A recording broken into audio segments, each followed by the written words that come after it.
अब देखिए, मैं गुफ्तगू कर रहा हूं, आपको आयात और हदीस के मज़ामीन बयान कर रहा हूं, लेकिन साथ में क्या बयान कर रहा हूं? कलाम रजा। ये है फिक्र रजा। और इस फिक्र से अब कोई चिढ़ता है तो रजा के हवाले सुनाते रहेंगे।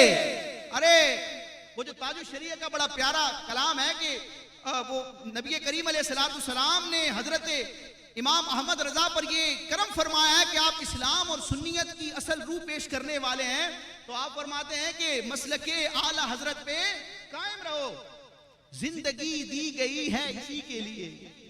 ये क्या कह दिया? फिक्र रजा के लिए, एक बंदे की फिक्र के लिए जिंदगी दी गई।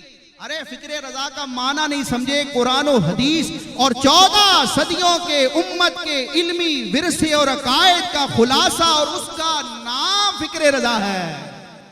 तो ताजुश शरीयत ने बिल्कुल दुरुस्त फरमाया कि फिक्र मसलके आला हजरत पे, मसलके आला हजरत पे कायम रहो। अरे जिंदगी दी गई है इसी के लिए, तो रजा के हवाले सुनाते रहेंगे, रजा के हवाले सुनाते रहेंगे। बड़े खाक हो जाएं जल जाने वाले।